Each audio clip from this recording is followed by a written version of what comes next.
안녕하세요. 저희는 고려 한국사 강의를 맡은 리과 줄리와 토미와 맥스입니다. 후고구려에 궁예랑 왕건이 있었는데 이제 약간 부하 관계였어요. 왕건이 얘가 이상한 저걸 해가지고 낮아졌어요, 지위가. 그래서 라이벌이 됐어요. 싸우다가 왕건이 이겨요. 그래서 고려 시대가 됐습니다.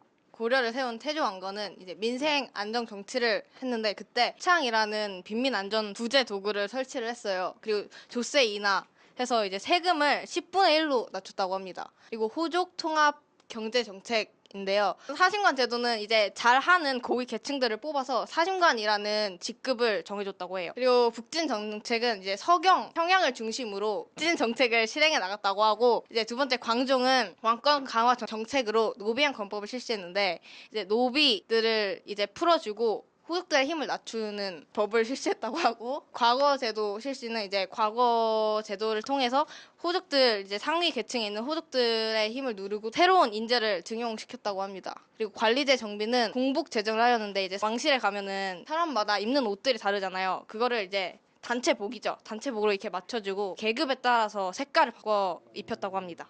그리고 역군전은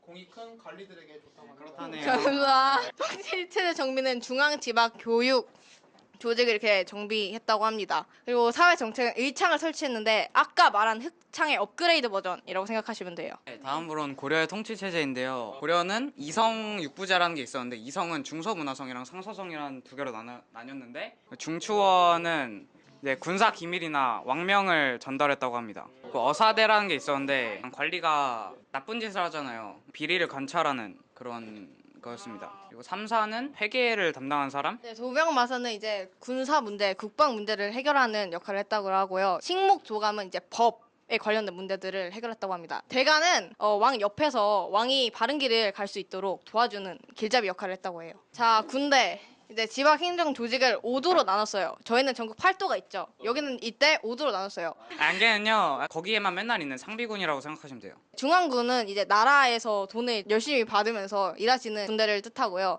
지방군은 이제 지방 경비대, 약간 지방에 배치되어 있는 군대들을 말합니다. 그리고 특수군으로는 관군, 별무반, 삼별초가 있는데요. 삼별초는 무신 정권을 할 때 잘 사용한 군대라고 알려져 있습니다. 자, 무신 정권과 이제 문벌 귀족 사회인데요. 이제 이때는 이자겸의 난이 있었죠. 이자겸의 난은 이 사람의 사위가 인종이에요. 뽕이 취해 있던 거죠. 그래서 나라를 장악하려 해요. 근데 인종이 그걸 막아서 죽여요. 묘청의 난이 또 있었는데 이 배경이 궁궐이 불탔어요. 이자겸의 난으로 무청이 서경 천도를 주장했고 금국 정벌, 칭제 권원을 주장했는데 김부식과 갈등하죠. 그래서 묘청이 망했어요. 서경이 몰락됐고 이때부터 무신 차별이 시작됐어요. 무신 정권의 성립인데요. 무신 하대를 묘청의 난을 시작으로 계속되니까 이제 군인들이 불만을 가질 거 아니에요.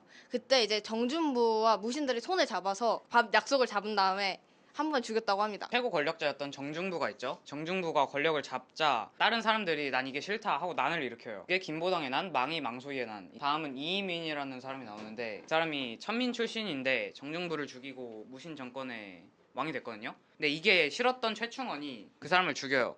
그 자신이 올라오죠. 왕에게 봉사 10조라는 걸 밝혀요. 난 이렇게 좀 잘하겠다 하고 교정도감을 설치하고 이제 최충원이 죽고 최후가 올라요. 최후가 정방과 서방을 설치했는데 정방은 최후가 자기 집에 행정 기구를 설치를 해요. 서방은 이제 공부 잘하는 고위 관리들을 모아서 한 곳에 같이 일할 수 있도록 했다고 합니다. 만부교 사건은 거란이 고려에게 낙타 50마리랑 부가 선물들을 보냈는데 그때 고려가 낙타들을 싹 다 죽여버려요. 그때 그것을 빌미로 거란의 1차 침입이 들어옵니다. 유명한 서희의 외교 담판으로 이제 저희는 강동 6주를 획득했죠. 근데 그 강동 6주를 또 빌미로 2차 침입을 해요. 그때 양규가 흥화제인 전투에서 승리를 했죠. 그리고 3차 침입 때는 강감찬의 유명한 귀주대첩이 있습니다. 저희가 거란이 침입할까봐 나성이라는 성을 축조를 했어요. 그런 다음에 몽골이 와요. 근데 몽골이 고려에게 사신을 보내는데 그 사람이 고려에서 죽었어요. 몽골이 그걸 빌미로 삼아서 고려에 쳐들어와요. 근데 고려의 개경이 포위되고 이제 거의 망하죠. 그리고 강화도 조약을 맺고 돌아갔어요. 몽골의 2차 침입이 있었는데 처인성 전투라고 걔네가 강화로 수도를 옮겼다고 조금 화가 났어요. 쳐들어왔어요. 승려 김윤우라는 사람이 활로 그 몽골의 대장을 죽였어요. 삼별초 항쟁은 이제 고려 원 연합군이 한별초를 이제 공격을 하니까 무서우니까 이제 강화도로 갑자기 이동했다가 진도로 이동했다가 제주도로 이렇게 이동한 것을 말하고요. 결과는 이제 제주도까지 갔으니까 더 갈 데가 없잖아요. 그래서 결국 진압되고 탐라 총관부가 설치됐다고 해요. 이제 원한테 저희가 앞에서 말했다시피 간섭을 받기 시작했어요. 원의 명령으로 국왕이 자주 바뀌기도 하고 관제와 왕실의 호칭을 격화시켜서 원이 자기들이 더 위라는 것을 더 표현하려고 했고 정동행성이 원에 의해 설치가 됐는데 정동행성이 무엇이냐? 자, 일본을 침략하기 위해서 고려에 일본을 관찰하는 도구를 이제 설치를 했는데 저희 나라를 감시하려고 고려를 감시하려고 만들어졌다고 해요. 자루같이 파견 이제 내정의 비리나 이런 것들을 약간 자기들이 알만한 것들을 쏙쏙 뽑아가는 이제 자루가치를 파견했다고. 쌍성 총관부랑 탐라 총관부랑 평양 쪽에 어떤 기구를 3개 설치해서 약간 억제했어요, 고려를. 그때 사회는 권문세족이 관직을 독점했어요. 몽골풍이 유행하고 조훈성행 먼저 결혼해서 원나라로 안 끌려가게. 원나라가 명나라로 바뀌었어요. 간섭이 줄었어요. 친원 세력들을 숙청을 했어요. 정동행성 임소를 폐지했고 이제 원의 연호 사용 중지, 문고풍도 중지해서 이제 고려의 문화들을 더 발전시켜 나가자 하고 영토까지 회복을 했다 합니다. 왕권 강화 정책이 있었는데 성균관을 정비했어요. 이 전민 변정도감 권문세족이 컸잖아요. 그래서 토지랑 노비를 많이 만들었어요. 토지들을 반환하고 노비들을 해방시켜주는 그런 거였습니다. 홍건적의 침입이 있었는데요. 이제 최영, 이성계 등이 홍건적을 이제 격퇴하고 외구의 침입도 이제 흥선대첩, 진포대첩인데 둘 다 이겼어요. 그래서 고려 말은 여러 정책들을 했잖아요. 그래서 신진사대부라는 게 성장해요. 이 사람은 성리학을 사상으로 만들어진 그런 데인데 이때 온건파랑 혁명파로 갈렸어요. 간에 나라에 고칠 만한 점들만 이제 개혁해 나가자. 이거 혁명파는 아예 새로운 나라를 따로 만들어 보이자라는 두 개의 파가 나뉘었다고 해요. 그래서 이때 최영이 이성계한테 요동을 정벌하자고 말해요. 근데 이성계는 싫다, 난 안 하겠다 해서 사불가론을 들며 반대했어요. 그래서 이성계가 갔다가 위화도 회군을 해서 고려가 망했습니다. 망했어요.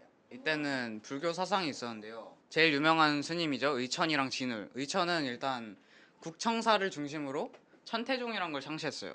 교관 겸수라는 걸 주장했고 그 주전도감이라는 설치를 주장했습니다. 진울, 수선사라는 독경과 선을 수행하자는 그런 운동이 있었는데 그거를 하자고 이제 말했던 사람이고. 자, 고려의 경제는 국가전 지급을 했는데 무신이 이 나라를 집권하다 보니까 문신들이 약간 토지나 이런 것들을 받을 기회가 없었어요. 그때 녹과전으로 조금씩 문신들한테 지급을 했다고 합니다. 그리고 농업에는 시위법, 윤작법, 이양법 이 세 개가 가장 유명했다고 하고요.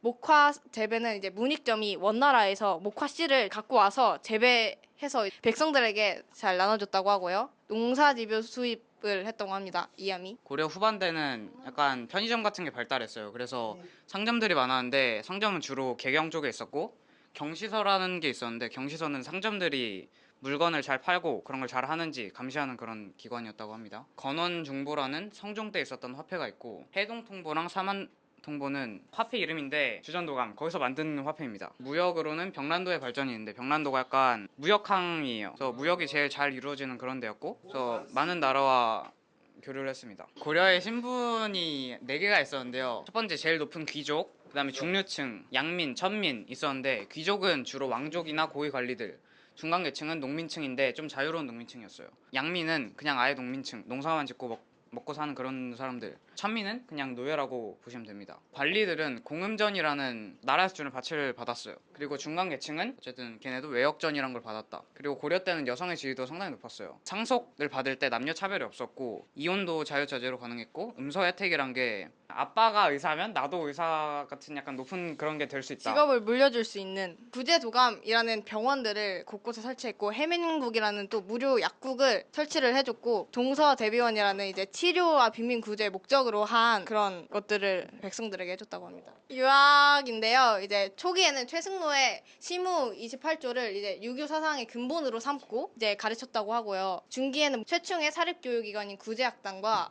김부식이 삼국사기를 저술했다고 합니다. 그리고 후기에 성리학이 또 발전을 해서 이재현이 망권당에서 성리학을 배우고 그리고 이색에게 전달을 했는데 이색이 또 정도전, 정몽주에게 성리학을 가르쳤다고 합니다. 자, 교육기관인데요. 관학과 사학이 있었습니다. 관학은 관립학교고 사학은 사립학교인데요.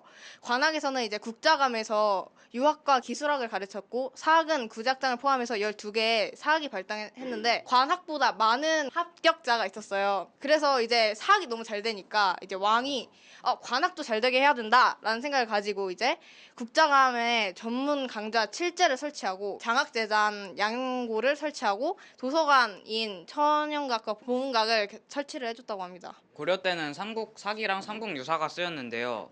네, 둘이 이름이 비슷하잖아요. 근데 차이가 있는데 삼국사기는 왕의 명령으로 쓴 역사서죠. 그리고 삼국유사는 스님이 직접 쓴 거예요. 그래서 삼국유사가 삼국사기보다 더 단군 신화 약간 이런 게 일화 같은 게 많아요. 고려의 사원들, 고려 때 제일 잘 나갔던 사원들이죠. 안동 봉정사 극락전, 영주 부석사 무량수전, 예산 수덕사, 그리고 그 유명한 고려 청자죠. 참외 모양 병, 청자 상감 운항문 매병 이런 게 있습니다. 감사합니다.